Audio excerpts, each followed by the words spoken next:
Монголын цааны холбооноос Япон улсын цааны холбоонд хамтран ажиллах хүсэл гаргаж, хоёр улсын цааны холбоо өнгөрсөн оноос хамтын ажиллагаагаа эхлүүлсэн юм а. Хамтын ажиллагааны хүрээнд Монголын баг тамирчид тэр дундаа хөдөө орон нутгийн тамирчдыг техник хэрэгслээр хангахад зориулж 50 ширхэг цана хэрэгслийн амт гардууллаа. Техник хэрэгслийг Япон улсаас Монгол улсад суугаа онц бөгөөд бүрэн эрхт элчин сайд Кобаяши гардуулж өглөө.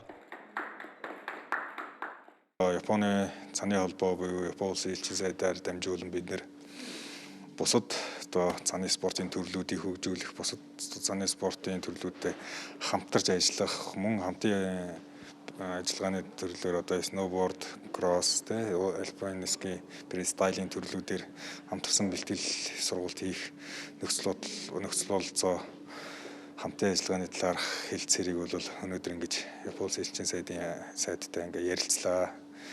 Мөн Японы цааны холбоо маань бол Азад бол хамгийн өндөр хөгжилтэй академичсан сургалттай байдаг учраас бид нэр бас цаашдаа бол Япон улсад фристайлын төрөл буюу сноубордын төрлөөр мэрэгчлэн бэлдэх асуудлуудыг бас энэ үйл ажиллагаан дээр хөндөж ярилцлаа.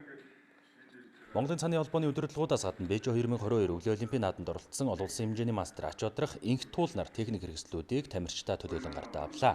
Монгол улсад цааны спортыг хөгжүүлэх тэр дундаа орон нутгийн тамирчдыг дэмжиж байгаа Япон улсын цааны холбоонд Монголын үндэсний олимпийн орооны тэргүүн дэд ерөнхийлөгч олон улсын олимпийн орооны гишүүн Баттүшиг талархал илэрхийлээд Япон улсаас Монгол улсад суугаа онц бөгөөд бүрэн эрхт элчин сайд Кобаяшид Монголын үндэсний олимпийн орооны алтан очир одонг гардуулсан юм а.